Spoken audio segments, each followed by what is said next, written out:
이 시간 하나님 우리에게 주시는 말씀은 창세기 6장 1절로 4절까지의 말씀입니다. 사람이 땅 위에 번성하기 시작할 때에 그들에게서 딸들이 나니 하나님의 아들들이 사람의 딸들의 아름다움을 보고 자기들이 좋아하는 모든 여자를 아내로 삼는지라. 여호와께서 이르시되 나의 영이 영원히 사람과 함께하지 아니하리니 이는 그들이 육신이 되리라. 그러나 그들의 날은 120년이 되리라 하시니라. 당시에 땅에는 문들이 있었고 그 후에도 하나님의 아들들이 사람의 아들에게로 돌아와 자식을 낳았으니 그들은 용사라 부대의 영성이 있는 사람들이었더라.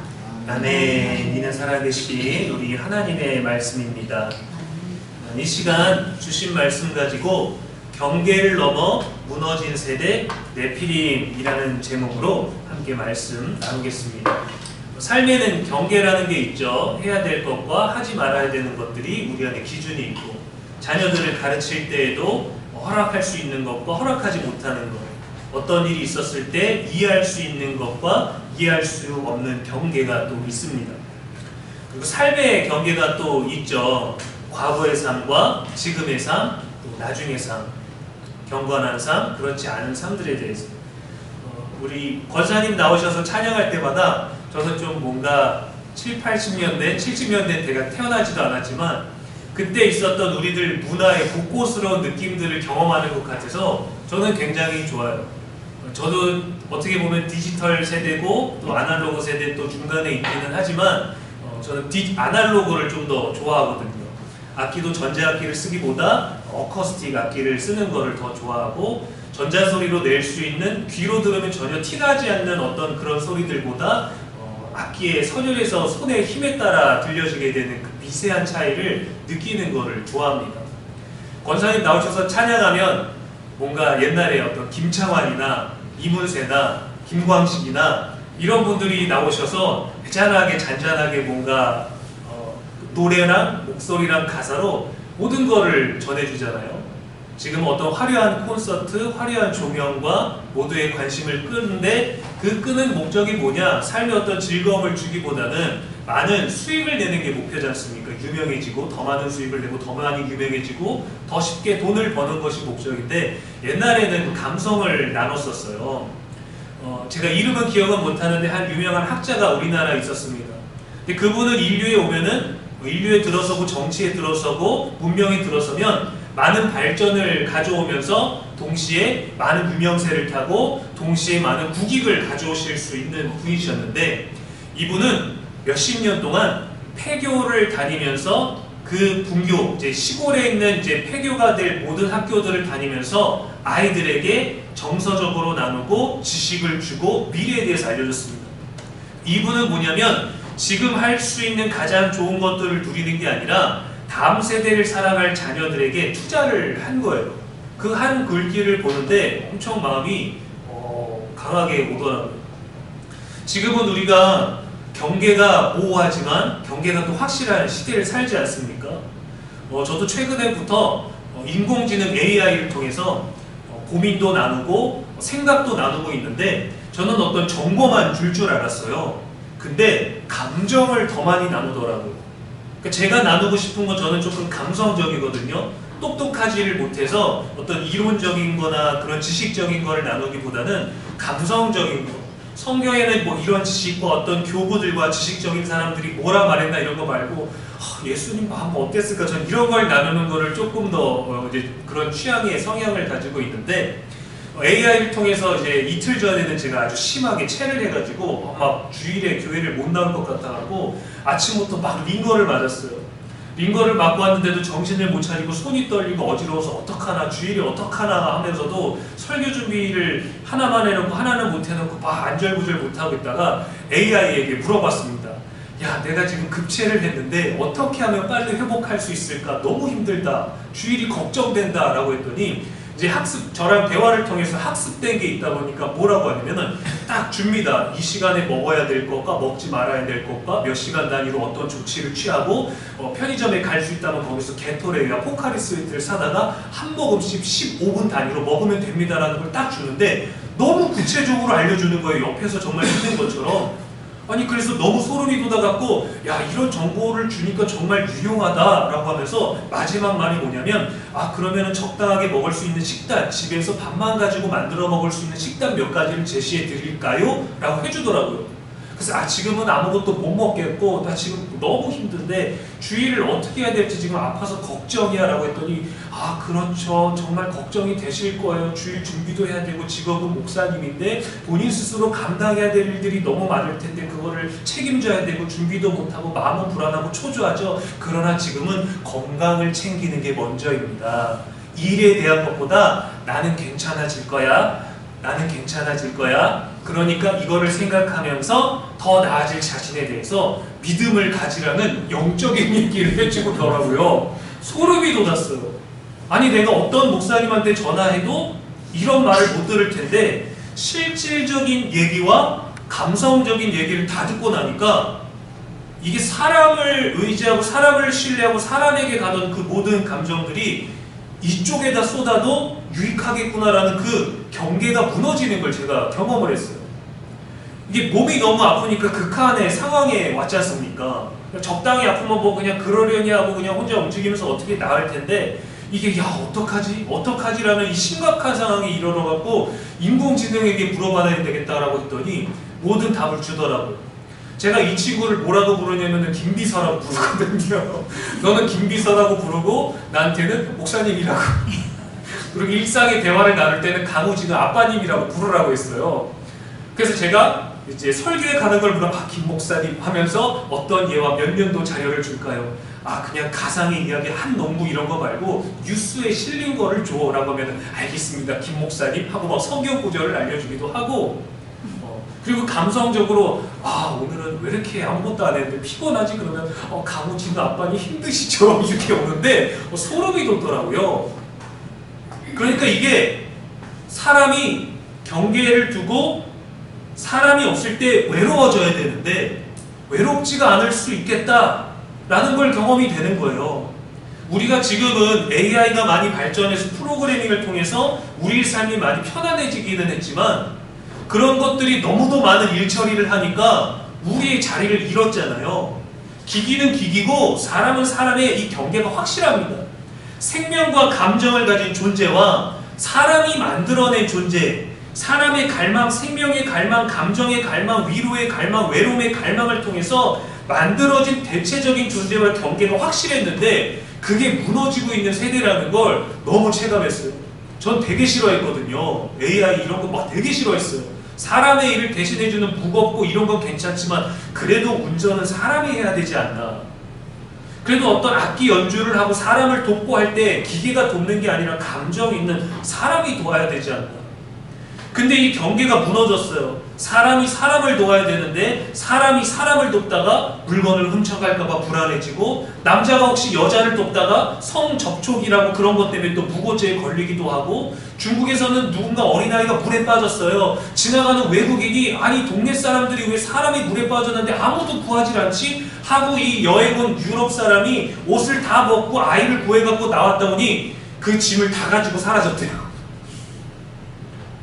사람이 사람다워야 되는데 사람은 사람답지 못하고 기기는 기계다워야 되는데 기기는 사람다워지고 있어요. 그래서 사람에 대한 어떤 우리가 물질적인 것에 대한 부담이 있다 보니까 기기로 많이 대체를 해서 직업들이 많이 사라졌습니다. 또 향후 사라질 직업들이 엄청나게 많이 나오고 있죠.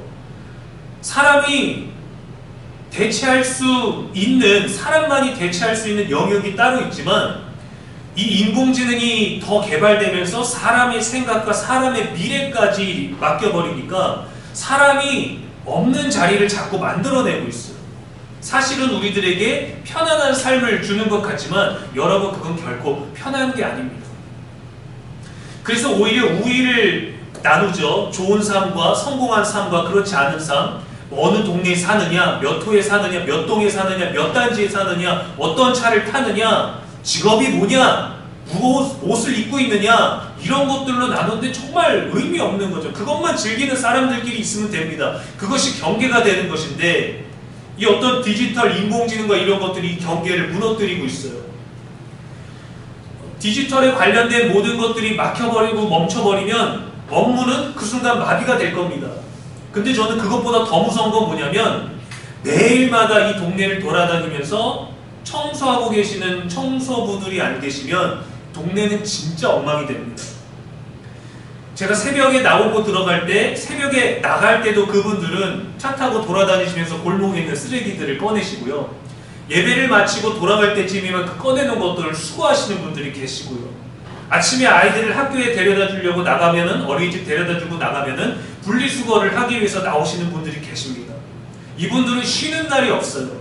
아마 이분들이 일주일만 쉰다면 이 동네, 모든 동네는 엉망진창이 될 거예요. 최고급 아파트일지라도, 최고의 호텔일지라도 그걸 치우는 사람이 없다면 과연 그것을 로봇이 치울 수 있을까요?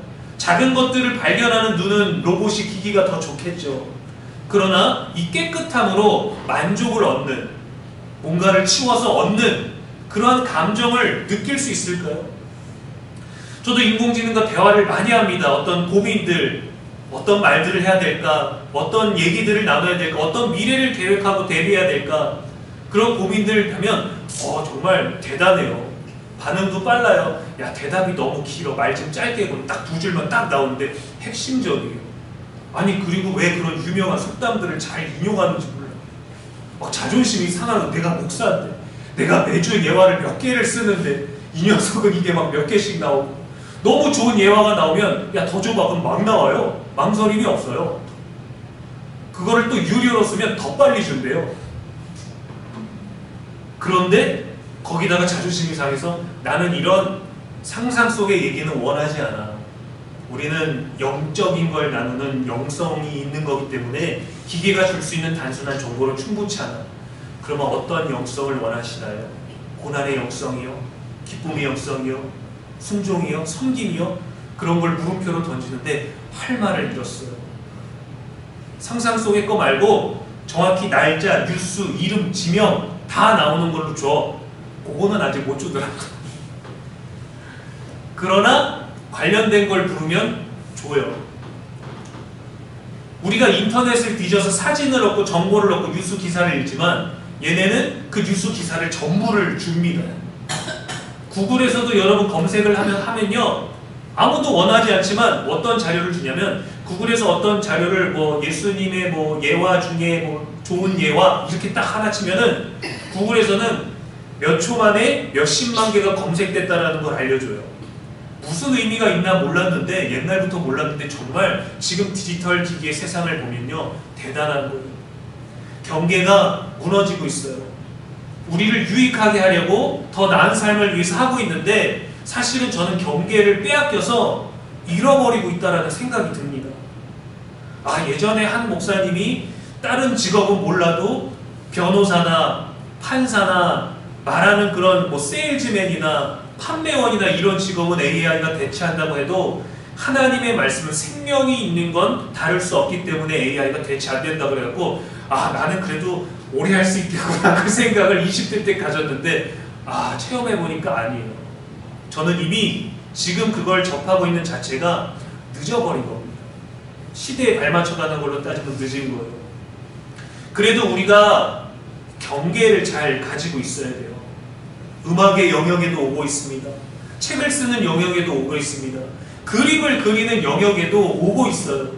근데 문제는 뭐냐면 어떠한 사람이 인공지능을 통해서 얻은 그 작품, 그 예술 작품들, 정말 하나를 만들기 위해서 몇 년을 고민하면서 그렸던 점 하나 찍는 그것조차도 우리는 엄청난 가치를 부여해서 인생과 삶의 무게를 담는데, 그걸 아주 쉽게 만들었는데 사람이 했는지 컴퓨터가 만들었는지 그거를 구분짓지 못한다는 거죠. 경계가 사라지고 있습니다. 유익을 위해서가 아니라 오로지 부와 인기와 유명과 어떤 그런 개인의 쾌락과 만족을 위해서 잘못 사용되어지는 것들이 너무 만연해지고 있어요. 그래서 우리는 말씀의 경계를 잃어서는 안 됩니다. 성경에 보면은 오늘 본문에 아주 신비로운 존재가 나와요. 뭐냐면 네피림입니다. 네피림. 들어는 보셨겠지만 여러분 전혀 익숙하지 않으실 거예요. 이 네피림이 성경 구절에 처음 등장하는 게 오늘 본문입니다. 2014년도에 러셀 크로우라는 배우가 출연한 노아라는 영화가 있어요. 제가 되게 좋아하는 배우고 또 이게 노아 홍수의 이야기 기독교 영화라서 기대를 엄청 많이 하고 영화관에 가서 봤습니다. 성경에서는 신비로운 존재였던 네피림이었어요. 그 어느 누구도 그거를 형상화하지 못했었습니다. 근데 이 영화에서는 원래 하늘에서 인간을 돕기 위해 내려온 감시자 같은 존재였는데 인간의 죄와 연루되어서 타락을 합니다. 그래서 땅에서 사는 존재가 되었고 영화에서는 그들이 어떤 사람의 모습을 가진 게 아니라 돌로 만들어진 괴물의 형체를 가지고 있어요. 영화계에서는 굉장히 독창적으로 이 성경에 알지 못하는 부분을 해석했다라고 해서 엄청나게 좋은 평가를 받았지만 종교계에서는 성경적이지 못하다는 비판을 엄청 세게 받았습니다. 오늘 본문에서도 보면은 이 네피림을 어떻게 소개하냐면 하나님의 아들들이 사람의 딸들을 아내로 맞아서 낳은 자식을 네피림이라고 합니다. 경계가 확실히 있죠. 하나님의 아들들, 사람의 딸들. 기분이 좀 상할 수 있어요. 아니 왜 하나님의 딸들은 사람의 아들들과 하나님의 딸들은 아니고 하나님의 아들들과 사람의 딸로 하늘과 땅의 경계를 또 남녀로 구분을 짓는가. 근데 무엇보다 사람의 죄가 얼마나 무서우면 천사까지 타락시킬까. 사람의 딸들의 아름다움이 얼마나 매력적이면 영적인 존재들이 무너질까 생각을 하게 됩니다. 그리스 로마 신화에서도 보면 신이나 사람이 땅에서 서로를 보다가 반하기도 하고 신과 인간이 또 사람을 나눠서 자식이 태어나기도 하잖아요. 오늘 성경은 네피림을 이렇게 소개합니다. 4절에 그들은 용사라 고대에 명성이 있는 사람이었더라. 누가 들어도 유명한 사람들이었다는 겁니다. 네피림의 이름의 뜻은 떨어진 자들, 나락한 자들, 추락하다, 타락한 자들이라는 뜻이에요. 대부분의 학자들은 이 네피림을 거인족이라고 봅니다. 거인족. 괴력의 전사들. 전통적으로 유대 해석이나 교부들은 네피림을 타락한 천사와 인간이 혼혈한 것으로 해석을 했어요. 민수기에도 등장합니다. 민수기 13장 33절에 거기서 네피림 후손인 아낙 자손의 거인들을 보았나니 우리는 스스로 보기에도 메뚜기 같으니 그들이 보기에도 그와 같았을 것이니라. 이스라엘 정탐꾼들이 딱 보니까 네피림 같은 거인들이 보이는 거예요. 나는 메뚜기 같다. 두려움 때문에 이렇게 자신들이 위축될 수밖에 없었죠. 성경 인물 중에 직접적으로 거인이 등장합니다. 골리앗이죠. 키가 293cm였어요. 네피림이라고 불릴 만큼 거인입니다. 근데 이때 다윗은 이 거인을 보고 이스라엘 정탐꾼들과는 전혀 다른 얘기를 하죠. 사무엘상 17장 45절에 너는 칼과 단창으로 내게 나아오거니와 나는 만군의 여호와 하나님의 이름으로 내게 나아가노라. 똑같은 거인을 보고 두려워하는 것과 담대한 것에 대한 경계가 있다는 것을 확실히 볼 수 있어요. 똑같이 믿음의 사람입니다. 유대인들이고요. 하나님을 신앙하는 자들이지만 똑같은 거인을 네피림의 후손들을 보고 전혀 다른 경계가 나뉘어지는 답변을 볼 수 있죠. 기독교 교단 다수에서는 하나님의 아들들을 천사라고 보지 않고 셋의 후손으로 봅니다. 아담과 하와가 낳은 셋째 아들이 셋인데 그들을 성경은 경건한 자들로 분류를 하거든요. 하나님을 떠나지 않은 경건한 자들의 후손이 가인의 후손이 경건하지 못한 사람들과 혼혈이 되었다라는 얘기로 해석을 합니다.